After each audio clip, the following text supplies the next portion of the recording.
오늘은 당신은 무엇을 남기겠습니까? 라는 제목으로 말씀 전하겠습니다. 우리는 사람과의 만남을 통해서 배우고 성장합니다. 어렸을 때는 부모님과의 만남을 통해서 배우고요.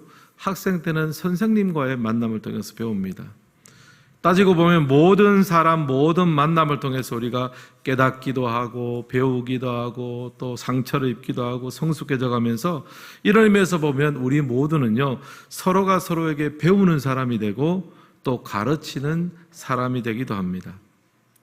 작년에 제가 어른의 행복은 조용하다라는 책을 구입을 했어요. 왜냐하면 이 어른과 스승의 역할에 대해서 요즘 사람들은 어떻게 좀 생각하는지가 궁금해서 책을 구입을 했는데요. 2024년도에 나온 책인데 제가 작년 2025년도에 구입을 했는데 최가 벌써 54쇄. 아무도 안 놀라시네요. 1쇄에 만약에 10,000부를 찍는다 그러면 54만 부가 이미 팔린 거고, 요즘 10,000부까지는 안 찍을 수 있겠죠. 5,000부, 6,000부만 해도 어쨌든 한 30만 권, 40만 권이 페이퍼 책으로 팔렸으니까 이거는 정말 공전의 히트를 친 책입니다. 굉장히 기대하는 마음으로 그 책을 펼쳤는데요. 책을 읽으면서 좀 충격을 받았어요. 왜냐하면 좀 너무 개인주의적인 관점에서 쓰여졌지 않나 그런 생각을 했습니다. 예를 들면요, 이런 내용이 있더라고요. 어른이 된 나의 목표는 행복해지는 것이 아니라 불행해지지 않는 것이다. 오늘 저녁은 뭘 먹지라는 사소한 고민에 시간을 충분히 써도 괜찮은 지금이 조금 더 지속되길 바란다. 여러분 무슨 말인지 알겠습니까? 굉장히 어떻게 보면 소소하지만 작은 행복들을 누리는 게 중요하다. 사실 요즘 시대로 보면 그게 좀 지혜로운 또 생각일 수 있겠죠. 하여튼 이런 내용들이 책에 계속 적혀 있어요. 그리고 마침 그 에필로그를 보면서 제가 정말 큰 충격을 받았습니다. 이렇게 적혀 있었습니다. 행복이란 기다린다고 사라지는 것이 아니라 필사적으로 도망치고 막아내야 하는 것이다. 추위를 이겨낼 만큼 튼튼한 마음을 키워내기보다는 그 전에 집안의 보일러를 낭낭하게 틀어라. 제가 이걸 읽고 이게 무슨 말인가 한참 생각했어요. 너무 급기하고 인내한다고 막 그렇게 생각하지 말고 소소하게 누릴 것을 좀 누려라. 요즘 시대로 말하면 이게 좀 지혜일 수 있겠죠. 그러니까 추위를 이겨낼 결심을 하지 말고 보일러 좀 틀고 살라는 거예요. 또 불행에 대해서도 너무 이겨야 되고 버텨야 된다 생각하지 말고 될 수 있으면 도망치고 좀 피해라. 이 말을 합니다. 근데 사실 힘들고 어려운 일이 있으면 피하고 싶죠. 근데 피할 만한 여유가 안 되니까 어쩔 수 없이 이제 버티는 경우도 많습니다. 아무튼 이 저자가 하는 얘기가 보니까 너무 애쓰고 너무 고생하지 말고 조금 피하면서 살고 조금 더 누리면서 살자. 이런 요지의 글을 썼습니다. 요즘 시대가 그런 시대니까 이런 책이 베스트셀러가 될 수 있겠다 싶었지만 다 읽고 나서 한 가지 질문이 저한테 떠올랐어요. 뭐냐 하면 과연 이런 사람을 어른이라고 부를 수 있을까? 우리가 따르고 본받을 어른이라고 부를 수 있을까? 이 책이 54세를 찍었다고 하니까 부럽기도 하지만 한편 이 시대에 대해서 좀 슬프다 하는 생각도 좀 들었습니다. 이처럼 우리 시대는 정보가 많습니다. 유튜브로 보면 배울 것도 많고요. 강의나 컨텐츠가 넘쳐납니다. 근데 이상하게도 따르고 싶은 스승, 존경하고 싶은 어른의 수는 적습니다. 강사는 많습니다. 지식을 가르칠 강사는 많은데 선생님 혹은 스승이라고 부르면서 따를 사람은 적다는 말이죠. 오늘 읽은 성경을 보면 사도 바울이 제자인 디모데에게 권면하는 장면이 나옵니다. 디모데에게 바울은 배우고 따라야 될 스승입니다. 또한 바울에게 디모데는 단순하게 지식을 전해줄 대상이 아니라 복음의 바톤을 이어받아서 달려야 할 계승자입니다. 그러니까 사도 바울은 디모데에 대해서 가르치는 것을 넘어서서 디모데를 복음의 계승자로 세우고 자기 대신에 그를 이 세상에 남겨야 되는 거예요. 그래서 사도 바울은 혼신의 힘을 다해서 디모데에게 권면하고 가르칩니다. 결국 사도 바울의 가장 큰 공헌은요, 여러 교회를 세우고 선교행을 다닌 것이 아니라 어쩌면 사람을 남긴 것이 사도 바울의 가장 큰 공헌입니다. 디모데라는 사람을 남기고 가는 곳마다 예수님을 닮고 자신을 닮은 성도들을 남긴 것이 바울의 가장 큰 공적일 수 있어요. 사도 바울은 사람을 남기는 지도자였습니다. 사랑하는 성도 여러분, 오늘 우리는 무엇을 남기고 있습니까? 또 하나님을 믿는 우리는 무엇을 남겨야 되겠습니까? 돈입니까? 명성입니까? 칭찬입니까? 아닙니다. 우리도 사도 바울처럼 사람을 남길 수 있어야 됩니다. 가정에서, 직장에서, 교회에서 믿음의 사람을 세우고 남길 수 있어야 됩니다. 이 땅에서의 우리의 삶은요, 영원하지 않습니다. 오늘 우리 안에 있는 은혜와 믿음은 내일 다음 세대 안에 있어야만 오늘 우리가 이렇게 수고하고 애쓰는 것이 사실은 의미가 있는 거 아니겠습니까? 그런 의미에서 믿음의 세대를 세우고 남기는 것이 바로 어른과 스승의 역할이다라고 말할 수 있습니다. 하나님이 세우신 자리에서 어른과 스승의 역할을 감당할 수 있기를 주님의 이름으로 축원합니다. 이런 간절한 소망을 품고 오늘 말씀을 함께 묵상하면서 사람을 남기는 리더십에 대해서 세 가지로 살펴보면서 은혜를 나누고자 합니다. 첫 번째, 사람을 남기는 리더십은요, 은혜 가운데 강한 인생을 추구합니다. 1번 함께 읽겠습니다. 은혜 가운데 강합니다. 1절 말씀도 우리 같이 한번 읽겠습니다. 내 아들아, 그러므로 너는 그리스도 예수 안에 있는 은혜 가운데서 강하고, 은혜 가운데서 강하다라는 이야기를 하잖아요. 스승인 바울은 디모데에게 너는 강한 사람이 되어라 그렇게 명하지 않습니다. 은혜 가운데 강해져야 된다 이야기합니다. 왜냐하면요, 사람의 강하면은 한계가 있기 때문입니다.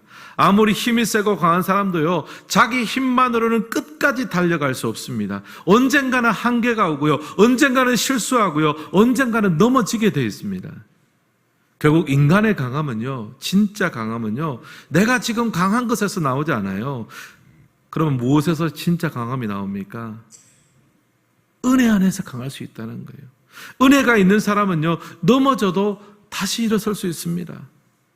은혜 안에 있는 자가 진짜 강한 자고요, 최후의 승리자입니다. 사도 바울이 바로 그 사실을 알려주고 있는 거죠. 디모데에게 비밀을 알려주고 있습니다. 정말 강한 자가 누구인지는 아느냐? 은혜 안에 있는 자가 강한 자야. 스승으로서 인생가사에게 비법을 전수하고 있습니다. 여러분, 동일한 관점으로 복음서를 보시면요, 특별히 베드로가 나오는데요, 베드로는 제자들 중에 가장 힘이 세고 강한 사람이었습니다. 자기 주장도 굉장히 센 사람이었습니다. 예수님 앞에서 끝까지 내가 당신을 지켜드리겠습니다, 큰 소리를 땅땅 쳤습니다. 근데 사람의 힘으로는 한계가 있잖아요. 위기가 닥치니까 베드로도 어쩔 수가 없어요. 예수님을 3번이나 부인합니다. 여러분, 그렇다고 해서 베드로가 힘이 약한 사람입니까? 강하지 못한 사람입니까? 아닙니다. 그는 강한 사람이지만 자신의 강함보다 더 강한 것을 만나면 꺾이고 부러지고 무너질 수밖에 없잖아요. 그럼 언제 베드로가 진짜 강해졌습니까? 부활의 주님이 다시 찾아주셨을 때. 네가 나를 사랑하느냐? 내 양을 먹이라. 넘어진 자를 다시 잡아 일으키시는 주님의 은혜를 경험했을 때 베드로가 회복되고 그 은혜 안에서 강해진 줄을 믿습니다. 사랑하는 성도 여러분, 사람을 남기는 리더십의 특징이 무엇입니까? 은혜 안에서 강한 삶을 추구하는 거예요. 인간적으로 강해서 진짜 강한 것이 아닙니다. 언제든지 넘어질 수 있고 꺾여질 수 있습니다. 넘어졌을 때 다시 일어서게 하시는 하나님의 은혜를 붙들고 사는 자가 진짜 강한 인생이죠. 제가 종종 예화를 드는데요, 토마스 에디슨이 전구를 개발하는 과정에서 많은 실험을 했는데 수천 번 실패를 했습니다. 기자들이 짓궂게 그것을 꼬집으면서 질문합니다. 수천 번 실패했는데 괜찮습니까? 그때 에디슨이 멋진 대답을 하죠. 나는 수천 번 실패한 것이 아니라 불이 켜지지 않는 수천 개의 방법을 찾는데 성공했습니다. 여러분, 에디슨이 이런 마음을 가지고 있으니까, 이런 마음을 가지는 게 진짜 강한 거 아닙니까? 우리 삶에 적응할 수 있는 은혜가 바로 이런 부분이죠. 우리가 넘어지고 부족하고 연약하지만 다시 일으키시고 다시 기회를 주시는 하나님의 은혜를 붙들고 있는 사람이 가장 강한 사람입니다. 하버드 경영대학원의 에드먼슨 교수는요, 심리적 안정감이 중요하다라는 말을 했습니다. 그 핵심 내용은 다음과 같습니다. 사람이 실패하거나 실수를 해도 나는 버려지지 않는다라는 믿음이 있을 때 그 사람은 그 회사, 그 조직 안에서 굉장히 창의적으로 일할 수 있다는 거예요. 그런 안정감이 있어야만 새로운 시도도 하고 창의적인 노력도 할 수 있습니다. 반대로 조금만 실패해도 야, 너 그것밖에 못해? 너 책임져. 여기 누가 사인해서 결제란 다 책임져. 이러면 누가 사인을 하겠냐고요. 누가 새로운 일을 하겠습니까? 진짜 강한 공동체는요, 은혜가 있는 공동체. 실수하고 넘어져도 새로운 기회를 부여받을 때, 그 은혜가 있을 때 강한 인생이 되고 강한 공동체가 될 수 있습니다. 여러분, 드라마 같은 거 보면요, 종종 등장하는 멘트가 있어요. 회사의 관리자가 직원을 질책하는 장면이 나옵니다. 일에 실수가 있거나 잘못된 부분이 있을 때 막 직원이 머리를 조아리면서 죄송합니다. 앞으로 더 열심히 하겠습니다. 그럴 때 상사가 꼭 이런 말을 하잖아요. 어떤 말인지 아십니까? 열심히 하지 말고 잘해라. 맞는 말인데 있잖아요. 굉장히 얄미운 말이잖아요. 잘하고 싶지 않은 사람이 누가 있어요. 잘하지 못하게 되니까 그게 미안하고 또 그런 거 아니겠습니까? 그런 말을 하면요, 심리적 안정감을 뺏어가는 거예요.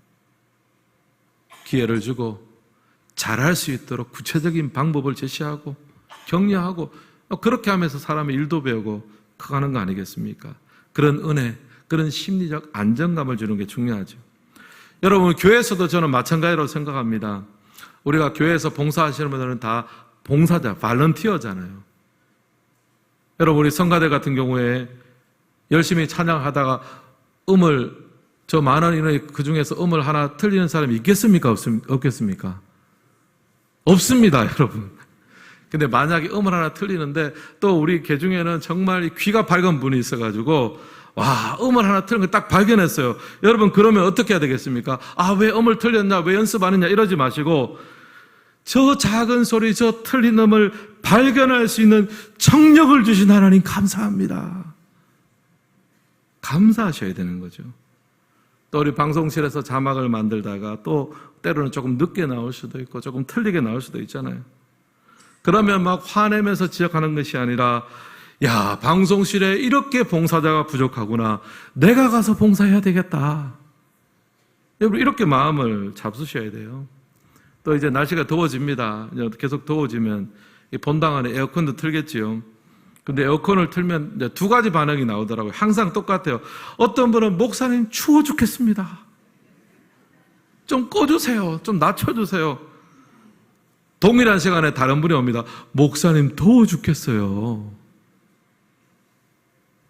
교회는 온도에 대한 기준이 있습니다. 틀라고 트는 게 아니라 안 틀라고 안 트는 게 아니라 그 기준대만 트는 거예요. 그러면요, 어떻게 합니까?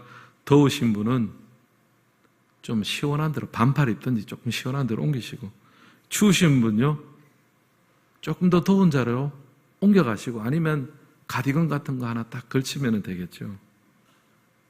함부로 판단하지 않고 함부로 화내지 않고 은혜로 서로를 대할 수 있는 것, 그 은혜가 우리 안에 충만할 때 우리 교회는 강한 교회가 되고 우리 가정은 강한 가정이 되고 우리의 삶은 강한 인생이 될 줄을 믿습니다. 옆 사람과 다시 한번 인사하겠습니다. 은혜 안에서 강합시다. 사도 바울이 이것을 디모데에게 가르쳤기 때문에 디모데는 다음 세대의 리더십으로 준비될 수 있었습니다. 두 번째, 사람을 남기는 리더십은요, 다른 사람을 자신의 삶 가운데로 초대합니다. 2번 함께 읽겠습니다. 삶 가운데로 초대합니다. 우리 1절을 다시 한번 같이 읽겠습니다. 내 아들아, 그러므로 너는 그리스도 예수 안에 있는 은혜 가운데서 강하고. 바울이 디모데를 부를 때 무엇이라고 부릅니까? 내 아들아, 그렇게 부르고 있습니다. My son. 굉장한 애정이 담긴 호칭이죠. 그다음 친애하는 디모데, 보고 싶은 디모데, 이렇게 쓰는 것은 누구나 쓸 수 있습니다. 조금 관심과 사랑이 있으면. 근데 my son, 내 아들아, 이렇게 말하는 것은 이 한마디 안에는요, 바울과 디모데 사이에 사랑과 책임이 오롯이 녹아져 있어요. 사도 바울은 디모데를 단순한 여행 전도팀의 멤버로 대하지 않았습니다. 아들처럼, 식구처럼 대했습니다. 자신의 삶 한가운데로 사실 타인이었던 디모데를 초대한 거죠. 함께 복음만 해서 초대하고 살아가면서 그 영향력을 끼친 거예요. 그래서 디모데라는 지도자가 태어나고 만들어지고 세워진 거 아닙니까? 예수님께서 베드로와 안드레를 제자로 부르실 때도 비슷한 맥락의 초대를 하신 적이 있습니다. 마태복음 4장 19절 함께 읽겠습니다. 말씀하시되 나를 따라오라 내가 너희를 사람을 낚는 어부가 되게 하리라 하시니, 예수님 여기서 어떤 초대말을 던지고 계십니까? 나를 따라오라. 지금 예수님은요, 교실로 와라, 내 강의를 들으라 그렇게 말씀하지 않습니다. 대신 나를 따르라. 그렇게 해서 제자들이 예수님과 함께 예수님을 따라다니면서 3년 동안 주님의 공생의 기간을 함께 지냈습니다. 함께 먹고 함께 마시고 함께 울고 함께 기도하고 함께 전도하고, 제자들은 예수님의 설교만을 들은 것이 아니라 예수님의 공생의 삶 한가운데를 함께 살아가는 자리로 초대를 받았어요. 주님의 삶을 통해서 경험하고 배웠습니다. 그 덕분에 여러분, 예수님께서 승천하시고 난 이후에도 제자들은 사도로 세워져서 자신의 역할을 당당하게 감당할 수 있었어요. 사랑하는 성도 여러분, 사람을 남기는 리더십은요, 다른 사람들을 자신의 삶 한가운데로 초대하는 사람인 줄을 믿습니다. 바울이 디모데를 내 아들아라고 부른 것처럼 사랑과 관심과 배려로 다른 사람들을 초대하고 또 응대합니다. 그렇게 해야 스승이라고 불릴 만한 영향력이 주고받을 수가 있는 거죠. 제가 지난주에 어버이 주일 설교를 하면서 자녀는 부모의 무엇을 보고 배운다고 제가 말씀을 드렸습니까? 혹시 기억나십니까? 예, 뭐 아마 들리는 무슨 말인지 잘 모르겠습니다만 하여튼 정답 말씀하신 것 같아요. 목사님, 물을 걸 물으셔야죠. 어제 것도 기억이 안 나는데 일주일 전 거를 물으면 어떻게 대답합니까? 예, 감사합니다. 또 죄송하고 감사합니다. 여러분들 때문에 여러분이 잘 잊어주시니까 제가 설교하는 것이 참 용이합니다. 감사합니다. 제가 지난주일에 자녀는 부모의 등을 배운다고 말씀드렸잖아요. 아마 다 기억하실 거예요. 왜냐하면 자녀는 부모의 삶 한가운데로 초대받아서 말로만이 아니라 등을 보고 삶을 보고 배워갑니다. 이런 의미에서 부모들이야말로 사람을 남기는 리더십이죠. 그리고 삶 가운데로 초대하고 친밀해지면요, 그냥 단순하게 이름만으로 부르진 않아요. 별명을 부르는 경우가 많습니다. 복음서를 보면요, 예수님이 제자들에게 재미있는 별명을 붙인 적이 있습니다. 예를 들면 야고보와 요한이 형제예요. 형제로서 함께 예수님의 제자가 됐는데 예수님이 이 두 형제에게 별명을 붙였습니다. 뭐냐 하면 보아너게라는 별명을 붙였어요. 그 뜻이 우레의 아들. 성격이 대단했던 것 같아요. 복음서에 보면요, 이 두 사람은요, 예수님을 사람들이 조금만 무시해도 주님, 하늘에서 불을 내려서 저 말을 멸하라고 요청할까요? 그러니까 막 우레의 아들, 막 천둥치고 번개치는 그런 성격이 불같은 형제들이었습니다. 예수님이 그 특징을 잘 잡아서 위트 있고 재미있게 유머러스하게 별명을 불러준 거죠. 사실 그렇게 화내지 마라 라고 끝낼 수도 있는데 그 안에는 사실 열정이잖아요. 열정. 너는 우리의 아들이야. 지금 당장은 그것을 잘 조절해야 되지만 언젠가 그 열정이 복음 안에서 쓰일 날이 있을 거야. 중의적으로 별명을 붙여주는 거거든요. 또 심리학에서도 별명 부르는 게 중요하대요. 우리가 보통 불릴 때는 직함으로 불리잖아요. 뭐 목사님, 장로님, 뭐 집사님, 권사님, 또 회사에서는 사장님, 부장님 그렇게 불립니다. 근데 별명은 다르잖아요. 굉장히 친밀하잖아요. 그 사람의 장점과 약점과 빈틈까지도 알고 또 그거 모든 것들을 사랑으로 승화시켜야 별명이 나올 수 있습니다. 별명을 지어주고 부른다는 것은 그 사람을 자신의 삶 한가운데로 초대했다는 의미인 거죠. 제 친구 목사님 중에 바나바 목사님이라고 있어요. 예전에 우리 강당교회하면서 우리 주일 예배 때도 설교도 했었고요. 또 그 퀸즈 한인교회 유스 아이들 영어 캠프로 우리 교회 보내주기도 했습니다. 근데 이 친구 이름이 이제 바나바인데요. 여러분, 바나바라는 뜻이 어떤 뜻입니까? 위로자라는 뜻이에요. 제가 볼 때 그 이름이 그 친구에게 정말 적합한 이름입니다. 왜냐하면 제가 아는 바나바 목사님은요, 이런 표현이 좀 죄송한데 오지랖이 굉장히 넓은 목사님이에요. 유학 시절부터 온 동네에 힘들고 어려운 일을 겪은 사람이 있으면 다 찾아가서 위로해주고 또 집으로 초대해서 식사 교제를 했습니다. 말 그대로 위로자였습니다. 근데 얼마 전에 이제 이 목사님하고 이제 통화를 하면서 교회에서 한인 세계 선교대회를 열게 됐다는 거예요. 제가 깜짝 놀랐습니다. 왜냐하면 이 한인 세계 선교대회는요, 참석하는 선교사님들만 1,000명이 넘는 굉장히 큰 대회입니다. 그 모든 숙박과 모든 거 다 서빙을 해야 되는 거예요. 그러니까 이민교회 중에서도 성도수가 그래도 적어도 한 5,000명 이상 되는, 이민교회에서 5,000명이면 정말 메가처치거든요. 그런 교회들이 주로 감당을 해야 되는 대회인데, 물론 그 목사님이 섬기는 교회가 많이 성장을 했지만 1,000명 단위의 교회가 그 대회를 맡게 되니까 예산도 3박 4일에 한 3, 4억 원 정도를 투입을 해야 되는데 이게 보통 일이 아니잖아요. 근데 제가 그 말을 듣고, 야, 하나님이 우리 바나바 목사님에게 딱 맞는 일을 시켰구나. 유학 시절부터 온 동네 사람을 위로하고 다니더니만 이제는 온 세계 선교사님들을 초대해서 위로하는구나. 또 사방팔방 잘 통하는 뉴욕에 자리 잡고 목회를 시키신 이유가 바로 거기 있구나 생각을 했습니다. 믿음의 별명대로 하나님 사용하시는 것 같아요. 사랑하는 성도, 이런 관점에서 여러분의 별명은 무엇입니까? 그냥 생긴 것, 성격, 그냥 그런 단순한 별명 말고 정말 믿음 안에서 여러분을 불러주는 별명이 있습니까? 또 여러분은 다른 사람에게 어떤 별명을 부르고 계십니까? 저는 소망합니다. 서로에게 충분히 아름답고 믿음으로 준비된 아름다운 별명, 멋진 별명을 많이 불러줄 수 있기를 주님의 이름으로 축복합니다. 그리고 그 별명대로 이 땅 가운데서 주님의 사람으로 세워지고 남겨지고 쓰임받는 우리 모든 성도님 되시기를 다시 한번 주님의 이름으로 축복합니다. 마지막 세 번째로 사람을 남기는 리더십은요, 자신의 한계를 겸손히 인정합니다. 3번 함께 읽겠습니다. 자신의 한계를 인정합니다.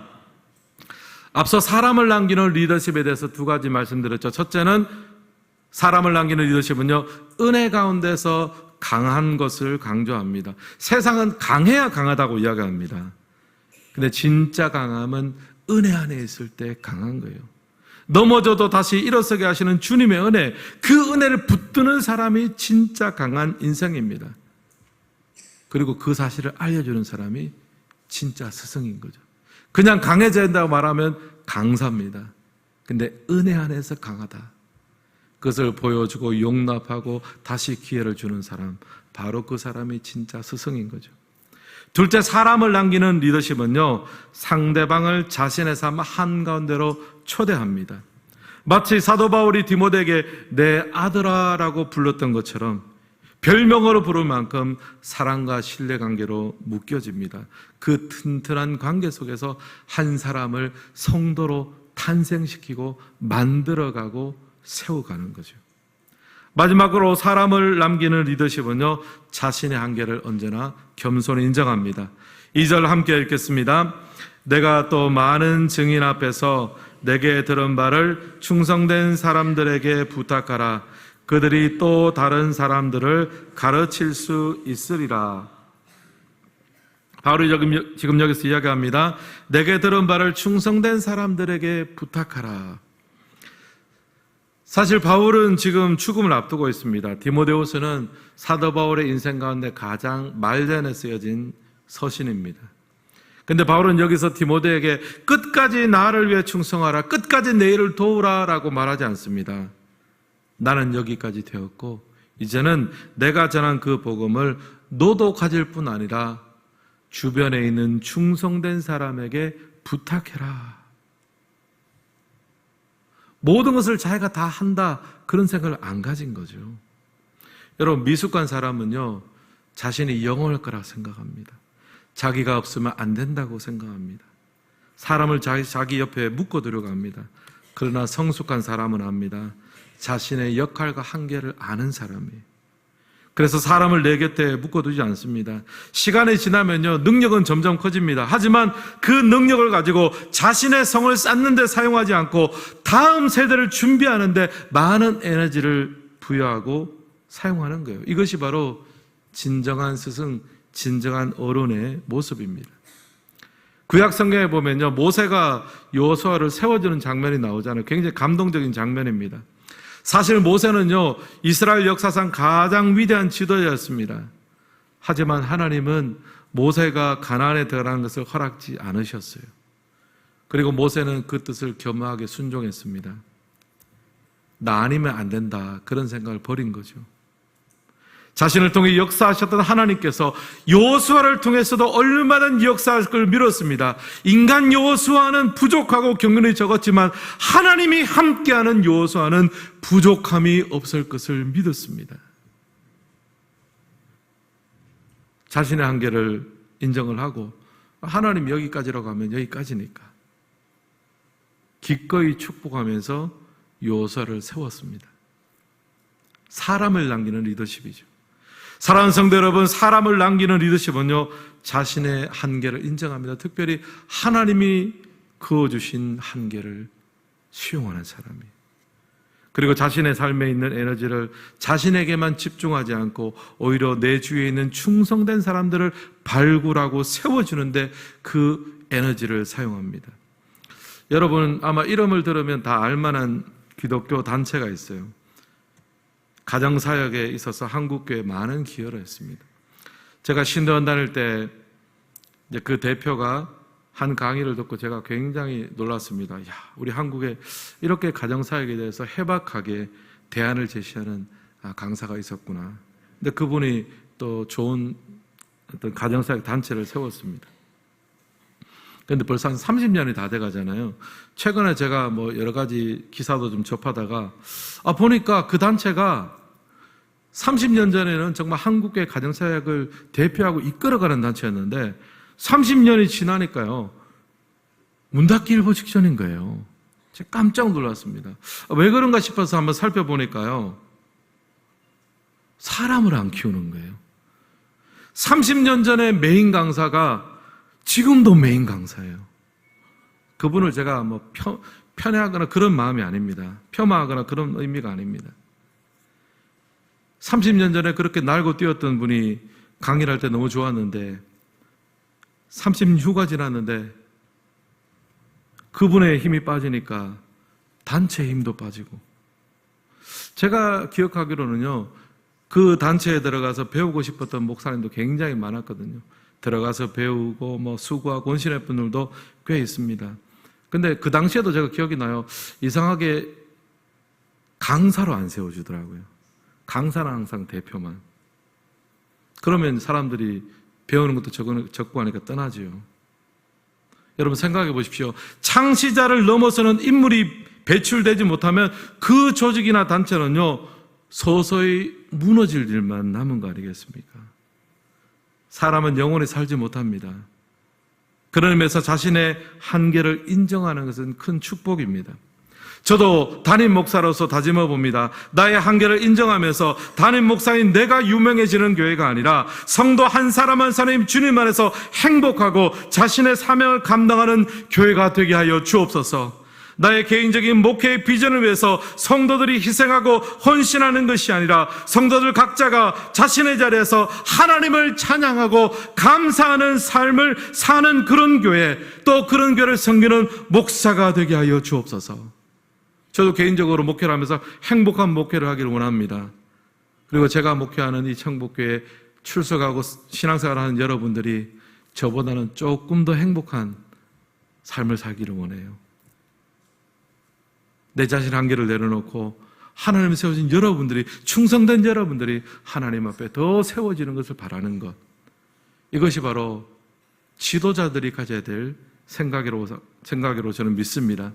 사랑하는 성도 여러분, 오늘 스승의 주일입니다. 우리에게는 탁월한 스승도 필요하지만 자신의 한계를 겸손하게 인정하고 다음 세대를 세우는 어른이 필요합니다. 나를 돋게 하고 나를 빛나게 하는 것이 아니라 상대를 돋고 상대를 빛나게 하며 사람을 남기는 사람들이 필요한 거죠. 또 우리 주변에 그런 분들이 있다면 여러분 존경하고 축복하십시오. 오늘 하루는 감사의 마음을 마음껏 표현하십시오. 그래서 사람을 남기고 사람을 세우는 인생, 사람을 세우는 가정, 사람을 세우는 교회가 될 수 있기를 예수님의 이름으로 축복합니다. 이 시간 찬양하겠습니다. 오늘 말씀 생각하시면서 하나님이 주시는 행복을 우리가 꿈꾼다면 사람을 남기는 인생, 그런 지도자가 될 수 있을 것 같습니다. 그 마음 담아서 찬양합니다. 화려하지 않아도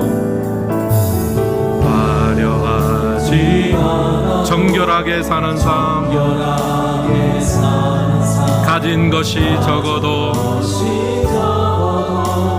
감사하며 사는 삶, 내게 주신 작은 일 나눠주며 사는 삶, 이것이 나의 삶의 행복이야. 눈물 날 일 많지만 일 많지만 기도할 수 있는 것, 억울한 일 많으나 주를 위해 참는 것, 오려내기는 쉬운 일이 아닙니다. 주 뜻대로 사는 것, 이것이 나의 삶의 행복인 줄을 믿습니다. 이것이 행복이라고, 이것이 행복이 세상은 알 수 없는 하나님의 선물을 받은 사람입니다. 이것이 행복이라고.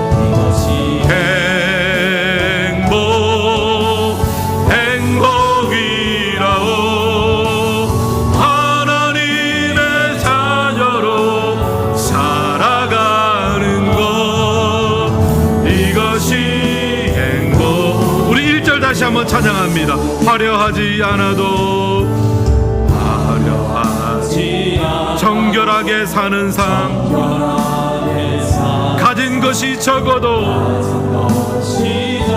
여러분, 이 모습이 영적인 리더의 모습 아니겠습니까? 내게 주신 작은 힘일지라도 나눠주며 사는 인생, 이것이 나의 삶의 행복입니다. 이것이 행복이라고. 이것이 세상은 알 수 없는 하나님, 이것이 행복이라고.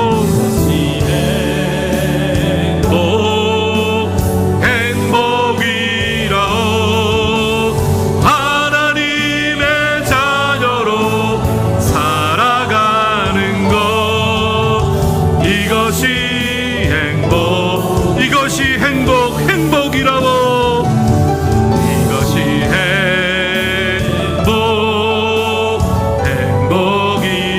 세상은 알 수 없는 하나님 선물, 이것이 행복이라고.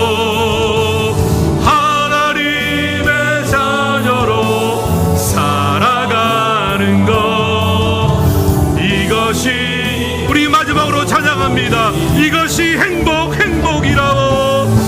이것이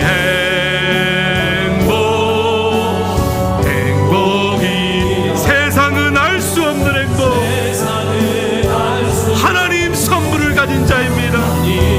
이것이 행복이라고. 하나님의 자녀로 사는 것, 내 자녀로 살아가는 것, 이것이 행복이라오. 여러분, 이 시간을 한번 우리가 기도했으면 좋겠습니다. 오늘 스승의 주일인데요, 어른됨이 무엇입니까? 스승됨이 무엇입니까? 오늘 이 시대에 참으로 혼탁한 시대입니다. 주님, 나로 하여금 나이가 더 들어가고 신앙의 연차가 쌓일수록 사람을 남기는 리더십이 되기를 원합니다. 내 한계를 인정하고 내가 하고 내가 빛나는 것도 중요하지만 내 다음 때가 더 빛나고, 어떻게 하면 저 사람이 나를 위해 돕는 것이 아니라 내가 어떻게 하면 저 사람을 도와주고 저 사람을 하나님 앞에서 빛나게 할 것인가, 그 고민이 있는 사람이 스승이고 어른입니다. 그러려면 내가 가진 담장을 허물고 상대방 그 타인을 내 삶 속으로 초대해야죠. 사도 바울은 정말 남남이었던 디모데를 My son, 내 아들이라고 불렀습니다. 별명으로 부를 만큼 사랑과 신뢰 관계로 묶였습니다. 그 관계 속에서 한 사람의 성도가 태어나고 한 사람이 하나님 앞에 성장하는 거 아닙니까? 그러기 위해서는 은혜 안에 강함. 세상에 강한 것을 이야기하는 사람들은 많지만 언제나 강할 수는 없는 거거든요. 우리가 자녀들에게, 우리의 다음 세대들에게 너 강해야 된다, 너 잘해야 된다, 너 성공해야 된다, 그 말 누가 모릅니까 여러분? 은혜 안에서 강함을 가르쳐야 될 거 아니겠습니까? 주님, 우리가 이 마음으로 무장해서 하나님 앞에서 우리가 참된 행복을 누리게 하시고 우리의 후배들에게, 우리의 세대들에게 정말 사람을 남기고 믿음을 남길 수 있는 그러한 어른의 모습, 그런 길을 가게 하시고 우리 주변에 그런 어른들을 존경하고 축복하고 표현하는 하나님, 이번 스승의 주일이 되게 하시고 우리의 삶이 되게 하여 주시옵소서. 통성으로 기도하며 나아갑니다. 살아계신 하나님 아버지, 주님의 은혜를 감사합니다. 아버지, 하나님의 은혜와 능력을 우리의 삶을 주님 주장하시고 아버지 하나님 인도하여 주시기를 간절히 소망합니다. 아버지 하나님 붙드시고 아버지 하나님 역사하여 주시기를 간절히 소망합니다. 아버지 하나님 은혜의 위원을 베풀어 주시고 아버지 하나님 온전히 함께하여 주시기를 간절히 소망합니다. 아버지 하나님 함께하여 주시고 하나님의 그 도우시간 능력으로 우리의 삶을 주장하여 주시기를 간절히 소망합니다. 주여 은혜의 위원을 베풀어 주시고 아버지 하나님 역사하여 주시기를 간절히 소망합니다. 아버지 하나님의 도우시간 능력을 바라보며 아버지 스승의 주일에 아버지 참된 스승됨과 참된 어른됨에 하나님 아버지여 그런 길을 갈 수 있도록 주여 도와주시기를 간절히 소망합니다. 아버지, 우리의 주변에 또한 이러한 스승과 어른들이 많이 있습니다. 아버지, 존경하고 사랑하고 축복하는 아버지 우리의 삶이 되기를 소망합니다. 주여 은혜 베풀어 주시고 아버지 하나님 온전히 함께하여 주시기를 간절히 소망합니다. 아버지 하나님 역사하여 주시고 아버지 하나님 축복하여 주시기를 간절히 원합니다. 아버지 하나님 도와주시고 아버지 하나님 함께하여 주시기를 간절히 소망합니다. 주여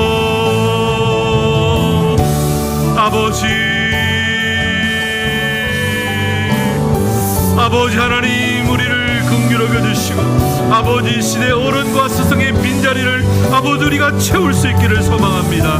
아버지 하나님 앞에서 행복하게 살아가며 아버지 주의 은혜 가운데 아버지 믿음 안에 강한 자가 되기를 소망합니다. 사람을 남기는 리더십이 되기를 원합니다. 아버지 하나님 또한 우리의 인생의 허물을 아버지 울타리를 허물어서 아버지 상대방을 우리의 삶 안으로 초대하게 하시고 아버지 별명으로 부르게 하시고 사랑과 신뢰가 들어 묶여질 수 있도록 주님 도와주옵소서. 아버지 은혜 가운데 강함을 가르치게 하여 주옵소서. 아버지 도와주십시오. 살아계신 하나님 아버지 감사합니다. 오늘 스승의 주일을 지킵니다. 돌아보니 이 시대 가운데 어른의 자리, 스승의 자리가 비어 있습니다. 주님, 우리가 그 자리를 채울 수 있게 축복하여 주옵소서. 주님, 사람을 남기는 인생이 되기를 원합니다. 주님, 우리의 인생이 영원하지 않사오니 나를 빛나게 하고 나를 도와줄 사람을 찾기보다 내가 그를 도와 그의 인생이 하나님 앞에서 빛나는 인생이 되게 할 사람을 찾는, 사람을 찾는 어른, 사람을 남기는 스승이 되기를 원합니다. 그리고 그를 우리의 삶의 담장을 허물고 그 사람을 우리 삶 가운데로 초대하며 피 한 방울 섞이지 않았지만 내 아들이여 내 딸이라고 별명으로 부를 만큼 그 단단하고 사랑하고 신뢰의 관계로 묶여서 바로 그 사랑의 관계 속에서 한 사람의 크리스찬이 태어나고 한 사람의 리더가 새롭게 탄생되는 줄을 믿습니다. 하나님, 그리고 세상은 강한 것을 강조하지만 우리는 은혜 안에서 강함을 우리가 먼저 누리고 우리의 후배들에게 가르치게 하여 주시옵소서. 하나님, 우리 한 사람 한 사람을 축복하고 그런 하나님께 세워주신 자리에서 그런 어른이 되고 그런 스승이 되기를 원합니다.